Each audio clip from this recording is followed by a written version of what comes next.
Hi, welcome to the Property Gurus. We've been asked by a few of our subscribers to talk about building control. So today's video is focusing on building control for loft conversions. We're going to talk through what building control is, what your options are, and then the stages that are actually checked as part of a loft conversion build process. And we'll show you some examples of the build that was checked that we completed recently. So the first question is, what is building control? What does it mean and why do I need it?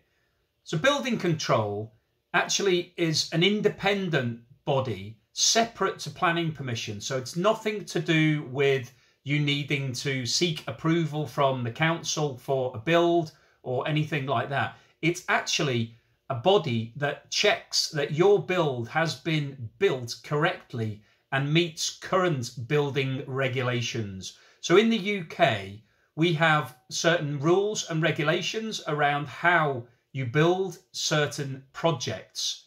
And for a loft conversion, there are a lot of different rules that relate to items such as the steels and the construction of the actual additional floor in your house to make sure that the loads and the weight are not too much for the property to be able to bear, the stairs, and a few other different items that fall under the regulations. So it's a way of checking that your builder has actually constructed your project correctly. So it's actually in your favour. Building control is something that we all should be supportive of because it makes sure that everything's done correctly and that there's not going to be problems in the future. So building control, really important to make sure it gets built correctly, and also important to you as a homeowner because you need to have a building control completion certificate, and we'll show you one of those later in this video.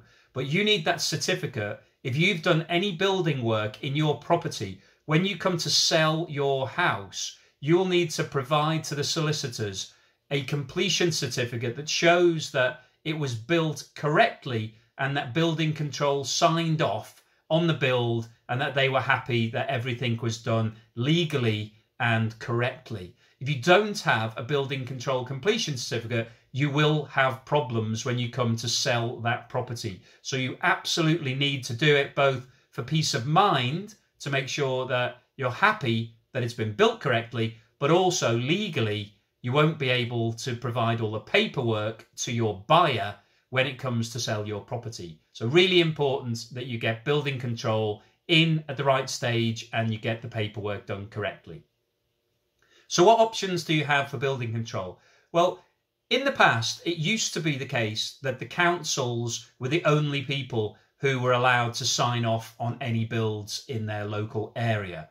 But that was deregulated a number of years ago. So now you have two choices. You can still use the council and the council provide their own service, or you can have a private building control firm who can come in and do the same checks that the council will do, but it's a private company rather than being a state-run body. So both the private providers and the local authorities offer the same level of service. The standard of the checks that they implement are exactly the same. So there is no difference in terms of the quality of the inspections, and you won't be able to get away with more or less with either of them. So there's absolutely no difference in terms of the actual product that they're providing. There are a couple of differences though.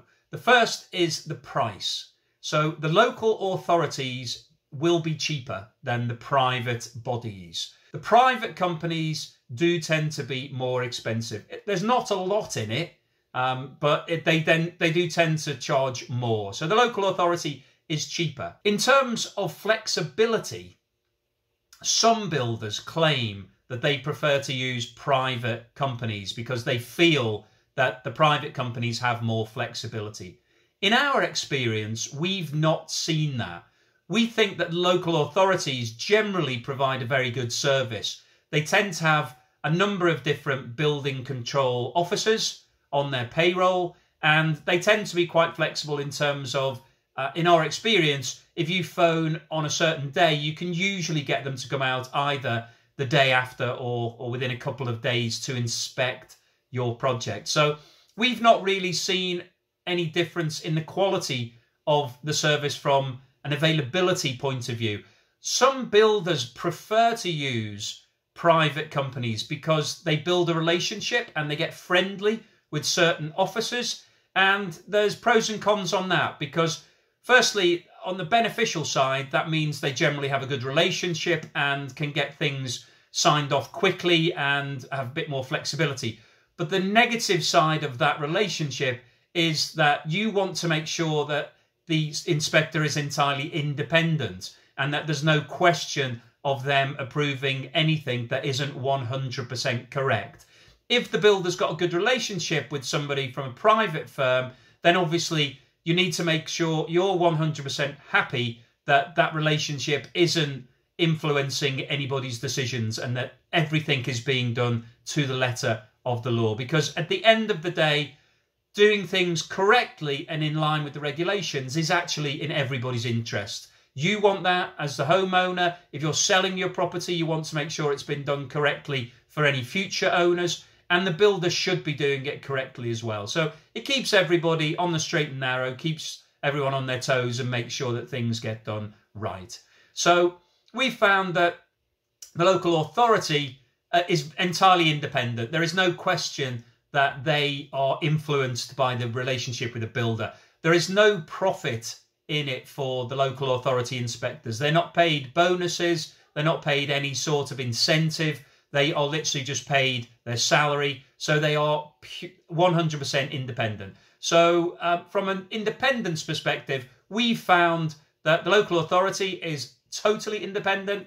The private firm should also be independent. So we're not inferring that they're not independent, but we feel that it's if you go with the local authority, then you know for sure that they have not got a vested interest. They're not in it for anything other than making sure that your job is done correctly. So from a flexibility point of view, we've not seen the private firms to be more flexible. And in fact, we found that on certain occasions, it can be more difficult. If the private firms have a limited amount of employees in your area, then it could be that it's more difficult. So you need to have a look around, have a think about whether or not you want the council to do it or a private firm. But in our view, the level of service is pretty much the same. It's a bit cheaper if you go with the local authority. So we tend to go with the local authority, but it's entirely a personal decision. So once you've decided whether or not you're using the local authority or a private building control firm, the next question is, how do you go about appointing them and when do you need to do it? So you need to notify building control before you start the work. So to make sure that your job is legal and is registered, you need to notify building control at least 2 days before you start work. Now, this is another area where the local authority and private options differ. The local authority, you can notify them directly, and as long as you tell them 2 days before you're starting the project, then that's absolutely fine. With a private firm, you have to factor in a little bit more time, because essentially what happens, you notify the private firm, you pay them, and then they notify the local authority. So the local authority is still involved, but you don't deal with them. The private firm deals directly with them. So you need to have an extra couple of days. I think most of them ask for 5 days notice before you start the work, because essentially you notify the private firm and then they then notify the local authority. So the notification time is a little bit longer for a private firm. Now the form that you complete is pretty standard. We'll show you on here. So this form is from Merton Local Authority, and you can see it's a standard form where you have to put the name and address of the owner of the property or the agent, depending on who's doing it, whether it's you or your architect. But if you're doing it yourself, you just put your own details on. You then put the details of the job, so the address of the property, and then you put in some information about the actual work itself. So Pretty straightforward, fairly easy to do. Anybody can do this. You don't need to be an architect or a builder to be able to complete this. What you do need to do is advise them of the fee and pay the fee. So you can see if we scroll down here, there are some tables towards the back of this document which show the cost of each type of job. So if we look at table 2 here with regards to a loft conversion, then you can see that we've got a couple of different options. The sections we're interested in are these 2 down the bottom, which says any conversion of an existing roof space into habitable rooms, the total area of which does not exceed 40 square meters, and there's the prices for that, or any that are between 40 and 60, and the prices for that. So you can see exactly how much you have to pay, fill in your form, send off the check to local authority, and that is building control notified. You can include your drawings and structural calculations, but you don't have to at this stage.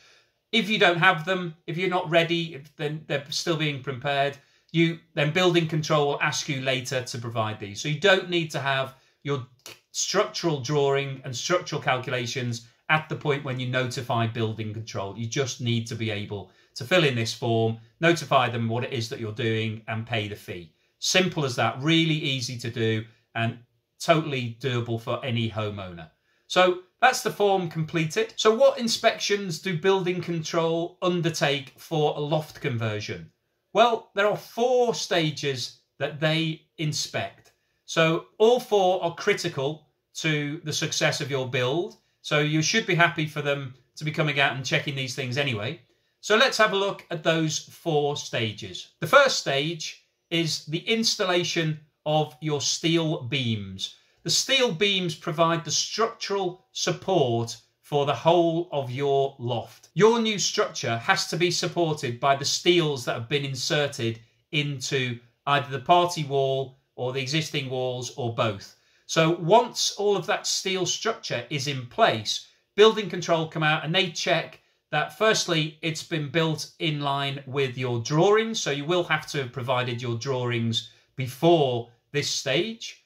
And then they check all of the connections and make sure that everything has been built in line with the drawings and is structurally sound and safe and will support the additional weight that's being put onto your property. So we're having a look here, and this was all signed off by building control. The second stage that is checked by building control is the installation of the staircase. There are a lot of different regulations relating to the stairs for a loft. They include that it has to provide safe access to and from the loft. So they want to see exactly where the staircase is starting and making sure that it hasn't been put too close to other hazards and that it's been fixed incorrectly. It needs to have a certain level of pitch. So it can't be more than 42 degrees, the angle of the pitch. So they will look at the stairs themselves to make sure that it hasn't been set too steep. There's a minimum head height. So as you go up the stairs, you have to have a minimum of 1.9 meters. So make sure that people are able to move up and down those stairs safely without risk of injury. All of the risers have to be equal. So they need to be uniform. The stairs need to be the same size, so you can't have different heights on each stair. And the balustrade, the handrail, needs to be a certain height and make sure that all of the spindles are incorrectly and there's not too big a gap in between them. So there's a number of things that building control check for the stairs. The third inspection that building control undertake is the insulation. So insulation is absolutely critical to the success of your loft. It needs to make sure that it's not going to lose heat, that it is efficient, that it retains the heat within it. And so there is a certain amount of insulation required for both the walls and the roof. That's measured by U values. So your builder should be familiar with what is compliant. But building control will come out before you plasterboard over the insulation, building control will want to come out and check the insulation that's been installed into the walls and the ceiling and any that's applied over the top. So we can see here in the house that we've completed what was signed off. And the fourth and final inspection is once the loft is fully completed. So they will come out and inspect everything once all the electrics and the plumbing has been completed and all of the plastering, and it's ready to move into. So they will come out and do a final check to make sure everything's compliant, and they'll be checking issues such as the height of your plug sockets and making sure that everything's been built correctly. So things like the minimum 850 landing that's required before the door into your bedroom.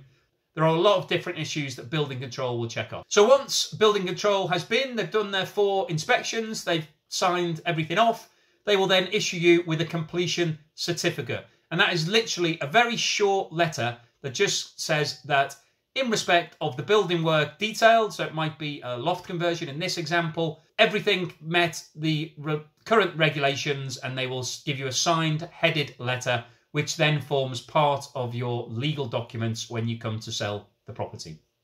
So building control, as we've said, really important part of the process. It actually protects you, makes sure that everything is done correctly and that you're not going to have any issues going forward. It's a really positive thing. We've found that all building control officers we've dealt with are really helpful, and they want to make sure things are done correctly. They keep your builder on the straight and narrow, make sure nobody's cutting any corners. So it's a really good thing, really well worth the fees that they charge, and just gives you peace of mind that everything's been done correctly. It's a pretty simple process, definitely something that you can manage yourself. And actually we found that by getting involved in the process, you can then speak to the building control officer yourself, and that gives you additional peace of mind because you can hear firsthand whether there were any issues, whether there were any problems that needed to be amended, and they generally give you a bit of feedback on your builder and say whether or not they think it was a good job and those sort of things. So hopefully that's debunked the myths of building control. You've now got a better understanding as to what building control is, why it exists, and how you can go about putting building control in place and what they will be checking for your loft conversion. We've been the Property Gurus. If you haven't done so already, please subscribe. We hope you enjoyed this video, and we'll see you again soon. Thank you.